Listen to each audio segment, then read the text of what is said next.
Merci à vous.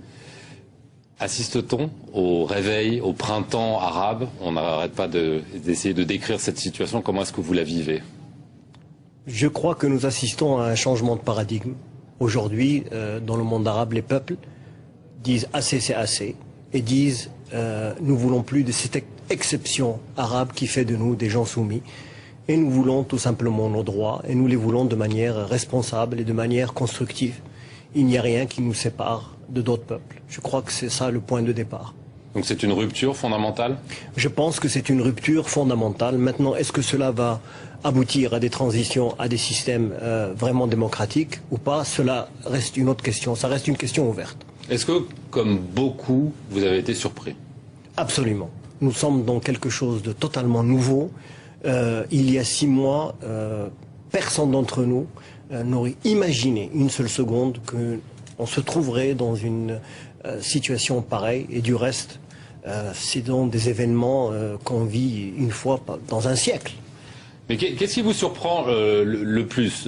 Cette spontanéité, cette espèce de révolution sans leader? Enfin, qu'est-ce qui vraiment vous surprend le plus? Écoutez, beaucoup de choses me surprennent. On pourrait en parler. Moi, ce qui me surprend, c'est cette vague pour laquelle il n'y a absolument aucune barrière. Le mouvement en Égypte a commencé à la suite du mouvement en Tunisie. Alors qu'on nous disait, attention, l'Égypte, c'est totalement différent. La vraie surprise, c'est la Tunisie. Parce que ça reste un système, c'était un système extrêmement verrouillé, une dictature implacable, mais qui s'est lézardée très vite et qui est tombée littéralement au bout d'une semaine. C'est ça qui nous a surpris. L'Égypte connaît une pression sociale depuis un certain moment, elle connaît une contestation depuis un certain moment.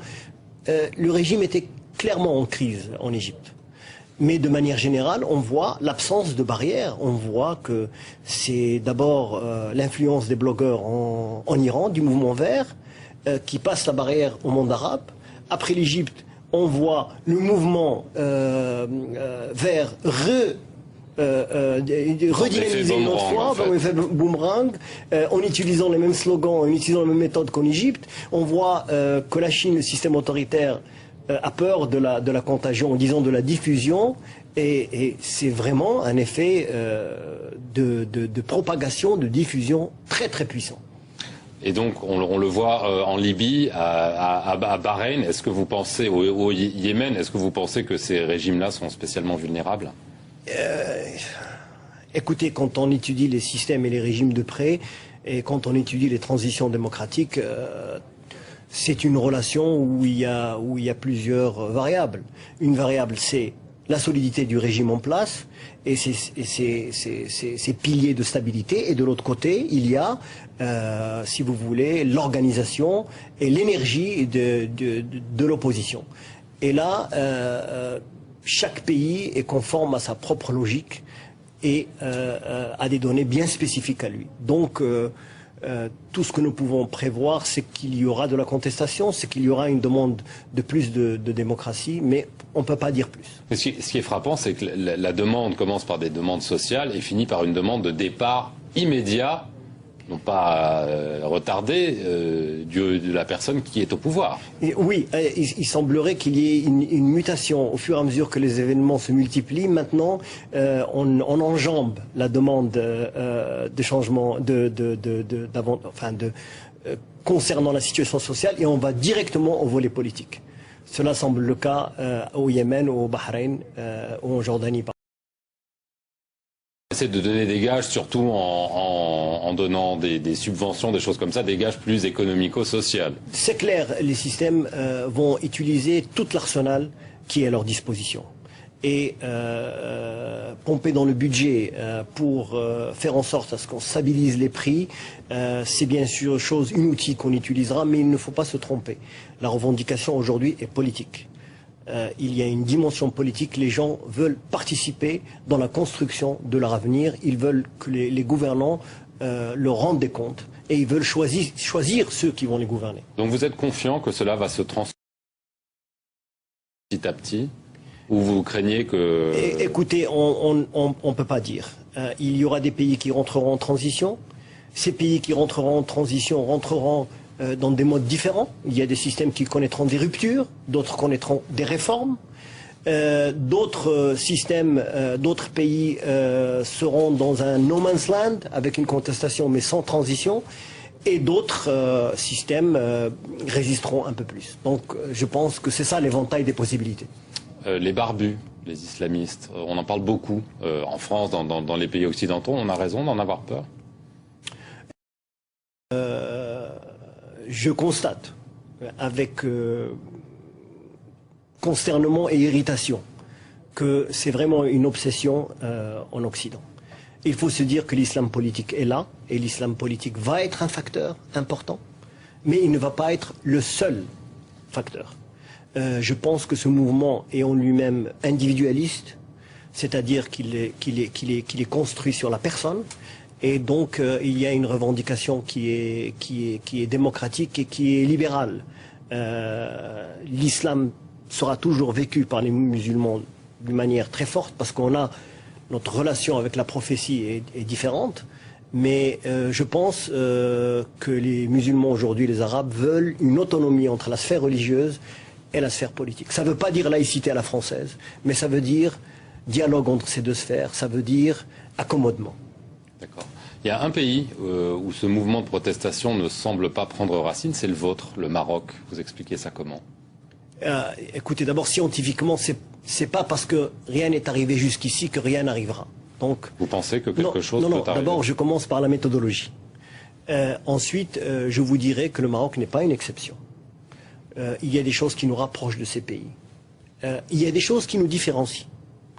Je crois qu'aujourd'hui, tout le monde s'accorde à dire et à croire que nous avons des atouts. Nous ne sommes pas une exception, mais nous avons des atouts. Ces atouts, c'est la tolérance, un champ politique où il y a des structures d'intermédiation et un centre. Ce centre s'appelle la monarchie. Elle est légitime, elle est culturellement ancrée. Ce que les gens voudraient voir, ou la plupart des gens, les gens voudraient voir un progrès, des réformes politiques dans un contexte monarchique. Cela peut changer demain, cela peut changer dans 5 ans, je ne sais pas.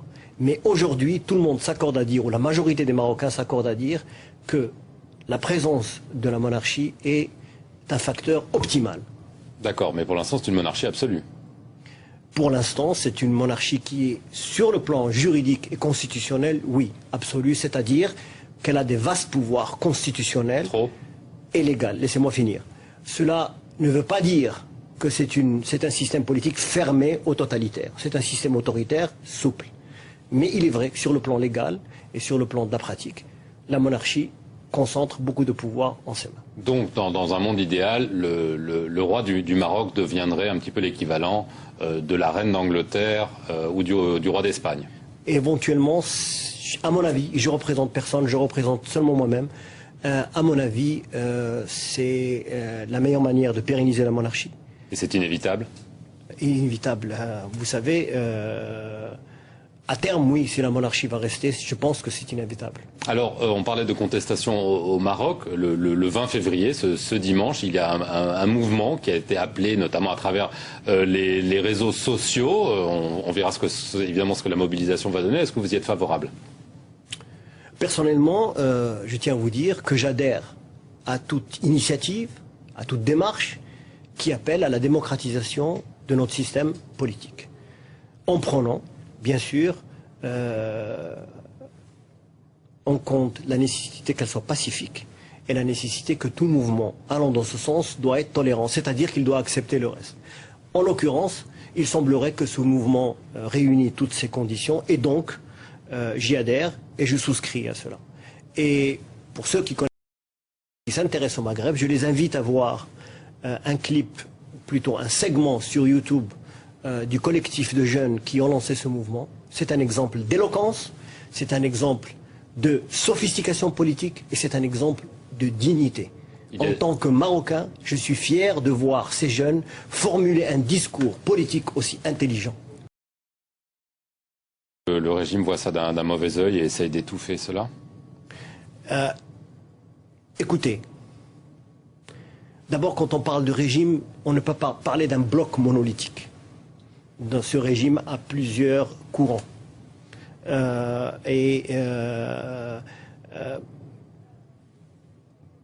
Comment vous expliquer? Je crois qu'on est un peu pris d'anxiété parce que tout ça est très nouveau pour nous et on a peur forcément de la déstabilisation. Mais à terme, je pense que c'est la direction à prendre, bien sûr, dans la sérénité et bien sûr dans le dialogue et dans le débat pour éviter que les choses ne basculent dans une logique radicale. Et dernière question, est-ce que vous serez prêt à jouer un rôle politique dans cette transition que vous appelez? Écoutez, en ce qui me concerne, je suis très bien là où je suis. Je crois que le Maroc a besoin de clarté. Et c'est pas en rajoutant une couche qu'on verra. Donc, je suis content là où je suis. Je veux garder mon autonomie intellectuelle. Je veux garder mon indépendance critique. Et c'est la voie que j'ai choisie. L'aiguillonnage, oui. Le pilotage, cela ne me concerne pas. Très bien, Prince Moulay Hicham El Alaoui, merci d'être venu sur le plateau de France 24. Merci à vous d'avoir suivi cet entretien.